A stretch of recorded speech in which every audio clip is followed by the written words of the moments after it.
Si uno revisa los portales de noticias locales, gran parte de las notas que uno encuentra tienen que ver con accidentes de tránsito y si uno las abre y se pone a leer, gran parte de ellas a su vez tiene que ver con conductores alcoholizados.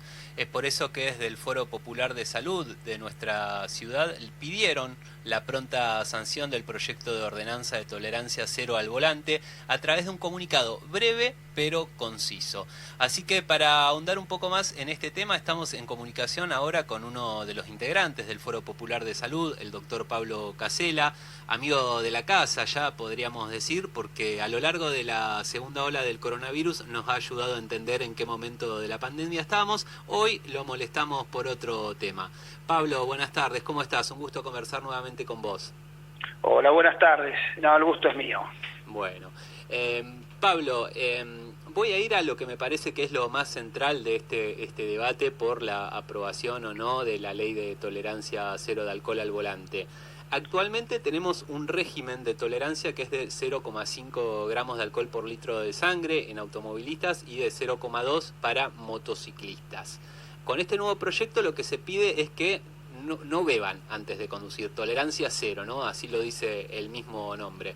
Mi pregunta es, ¿por qué se puso esta primera marca, la que está vigente hoy? Y consultarte, ¿no? Si uno tiene un poquito de alcohol pero no llega a la marca actual me refiero, si efectivamente pierde control del auto o no. Bueno, me gustaría agregar algo más a lo que dijiste, que hiciste una muy buena descripción. Es 0,5 para las personas comunes, 0,2 para motociclistas y 0 para aquellas personas que son choferes de colectivos, por ejemplo, o que transportan personas. Ese es un tema. Me gustaría comentarte dos cosas. Nosotros estamos tratando de adelantarnos a una situación potencial que puede ocurrir. Vos fíjate que hoy la situación epidemiológica ha permitido un montón de aperturas, va a empezar y ha empezado a aumentar la circulación, sí. Y nosotros creemos que consecuentemente van a empezar a aumentar los accidentes. ¿Qué es lo que encontramos acá? Encontramos algunas publicaciones de la Organización Panamericana de la Salud que sostienen que aún con menos del límite permitido, es decir, con menos de 0,5 gramos por litro de alcohol, también hay alteración en los reflejos y en la visión de los conductores. Lo único que sostenemos nosotros es que si sabemos que eso es un dato real y que es un dato que ya mediante estudios han podido comprobarlo, ¿por qué no bajamos eso o al menos lo empezamos a discutir? Es decir, tratemos de evitar problemas en el futuro. Nosotros no decimos cuál es el límite que hay que poner, si bien estamos a favor de la tolerancia cero, pero sí de que se discuta el problema. Asumiendo también que el alcohol no es el único problema. Esto lleva consigo todo un cambio cultural, un cambio de hábitos, educación vial, mejorar seguramente la infraestructura para el transporte. Fíjate lo que ha pasado en estas últimas décadas, que han aumentado notablemente la cantidad de automóviles, claro, la cantidad de motos, y habría que ver si ese aumento se acompaña en nuevos números o en un nuevo acondicionamiento de la infraestructura vial, de las carreteras, de toda la cartelería, de semáforos. Es decir, es un problema mucho más complejo. Ajá. Encaramos ese porque nosotros vimos que aún con menos alcohol hay problemas también. Bien. Hay una nota en el periódico La Nueva Provincia de hoy donde le atribuyen una frase al presidente del Consejo Deliberante, a Fernando Compagnoni. Dice, lleva por título "No hay ningún proyecto cajoneado", dijo Compagnoni sobre tolerancia cero. Y en uno de los pasajes de esta nota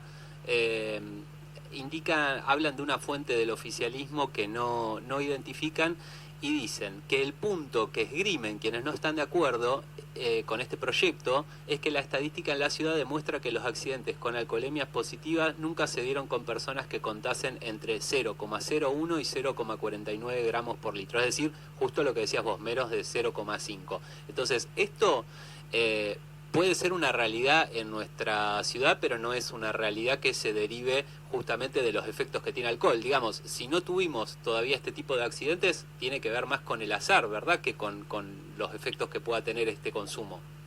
Sí, podría ser, pero una de las cosas que hay como para ajustar esa estadística, que a mí me parece muy válido empezar a revisarlos, es volver a reflotar. Vos sabés que había un grupo acá, que Sí. era un grupo interdisciplinario de seguridad vial de la Universidad Nacional del Sur, Ajá. que tenía un convenio con la municipalidad. Incluso hay 2 publicaciones, 2 libros, Sí.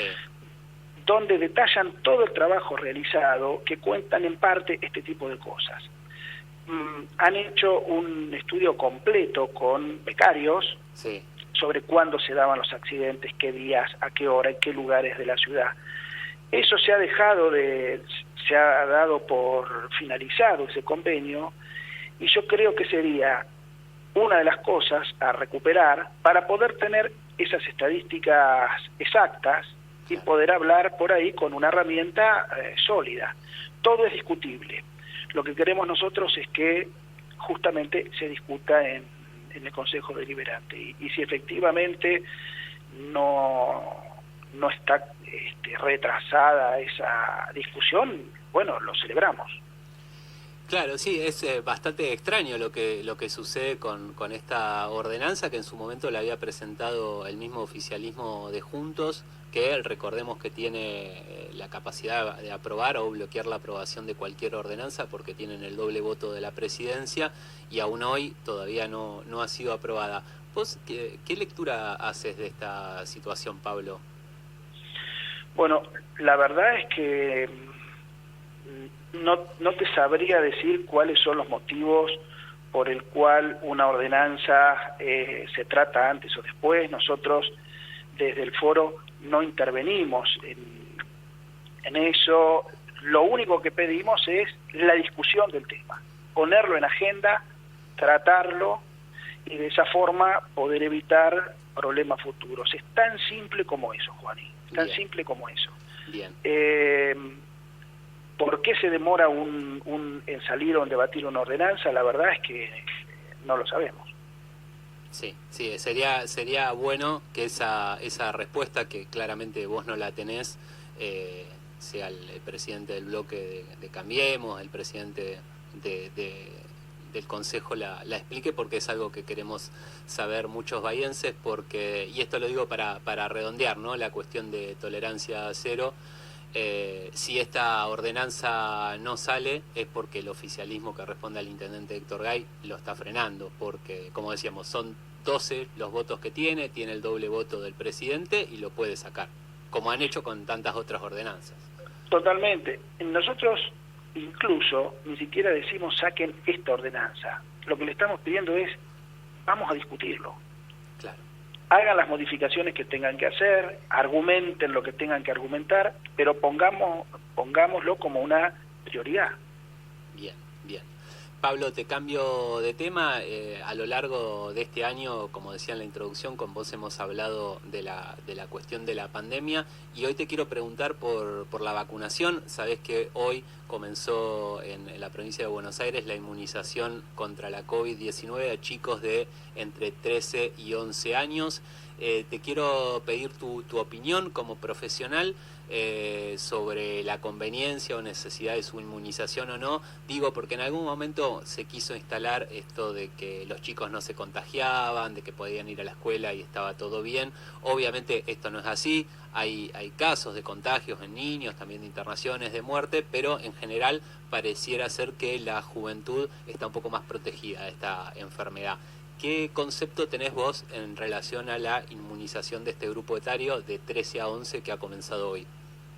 No, yo creo que la inmunización es muy importante, es muy necesaria, y que vos fijate que la realidad nos está demostrando que cuando fue masiva la vacunación, cuando empezó a ser masiva como lo es ahora, automáticamente primero empezaron a bajar los casos, después empezaron a bajar los pacientes complicados y las internaciones, y por último, fíjate que esta situación de crisis pareciera que va desapareciendo. No te olvides que el COVID no solo nos generaba problemas per se, sino que ha generado problemas económicos, problemas que tienen que ver con la salud mental. Yo creo que es esencial. Con respecto a lo que decías de los chicos, los chicos seguramente no han tenido complicaciones tan serias, pero sí hubo chicos, niños, con complicaciones. Cuanto mayor gente contagiada hubo, también hubo niños que tuvieron que estar internados en el hospital. De hecho, nosotros hemos tenido algunos niños internados que afortunadamente les ha ido muy bien. Pero yo creo que la forma de terminar con esta situación de pandemia, con las formas graves, sin duda es la vacunación, y esta estrategia que se utilizó de haber empezado por los grupos de riesgo, por el personal de salud, por los docentes, por la gente de seguridad, y terminar quizás sí en el final con el grupo que menos riesgos tenía de complicaciones. Me parece que ha sido una excelente medida y los resultados se ven. Nosotros hoy, para comentarte, en nuestro hospital no tenemos pacientes en terapia intensiva y solo hay 2 pacientes internados que son sospechosos.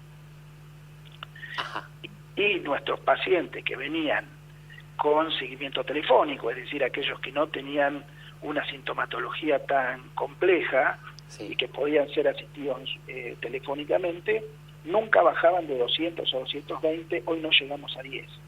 Claro, o sea que ha sido realmente significativo. Sí, realmente se ha desplomado la curva de contagios, también la de internaciones y la de fallecimientos, y eso me lleva a otra pregunta, que es ¿en qué momento de la pandemia estamos? Es algo por ahí difícil de saber o de definir, pero te lo describo de diferentes formas y vos decime cuál te parece más acertada. Estamos saliendo de la segunda ola, estamos en la previa de una tercera ola de la variante Delta, o estamos en la transición de una pandemia a una endemia, como se suele decir, que es este momento en el que la enfermedad no desaparece, sino que como la gripe, por ahí se presenta con cierta estacionalidad, como es justamente en el caso de la gripe en momentos de mayor frío.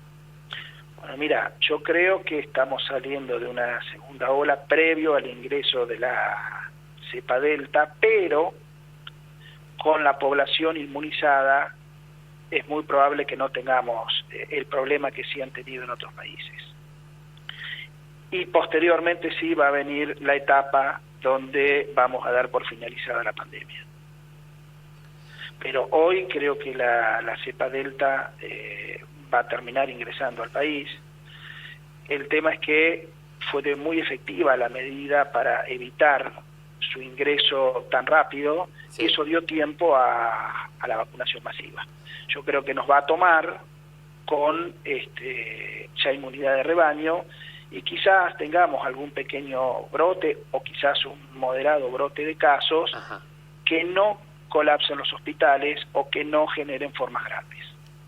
Bien, es importante decir esto, ¿no? Que en general el gran poder que tienen las vacunas es el de reducir enormemente la cantidad de internaciones de los pacientes y de fallecimientos, no tanto así lo que son los contagios.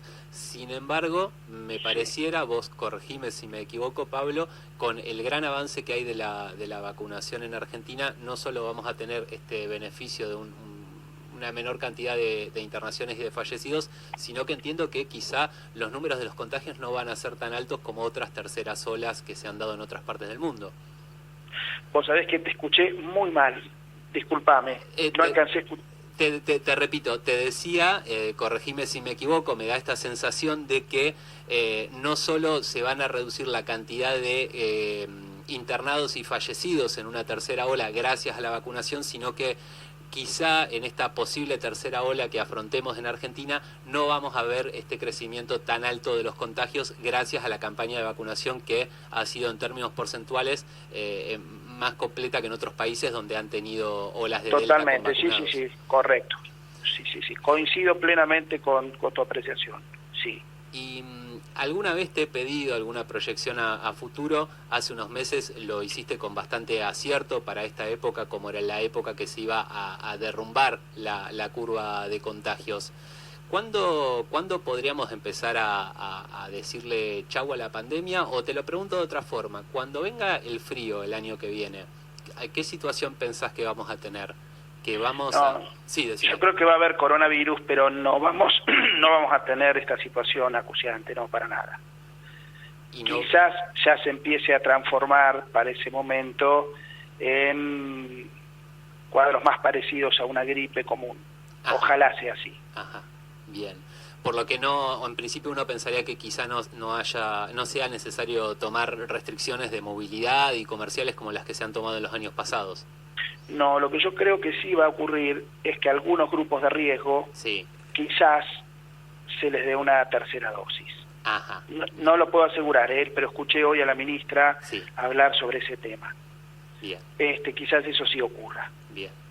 Pablo, y la última, que seguro mucha gente te está escuchando y ya viene pensando este tema, la mesa de Navidad, la mesa de Año Nuevo, ¿cómo va a ser? ¿Vamos a tener algo más parecido a lo que era esa vieja normalidad o todavía vamos a seguir teniendo que cuidarnos, incluso en una reunión familiar al aire abierto? No, yo creo que vamos a poder ya acercarnos a unas fiestas muy parecidas a las anteriores, sí. Bueno, es la verdad que es una luz de esperanza, porque bueno, es algo que hace falta. Creo que en estos días se está viendo con mucha fuerza las ganas y la necesidad que tiene la gente de salir, de abrazarse, de hacer un poco de vida como se hacía antes.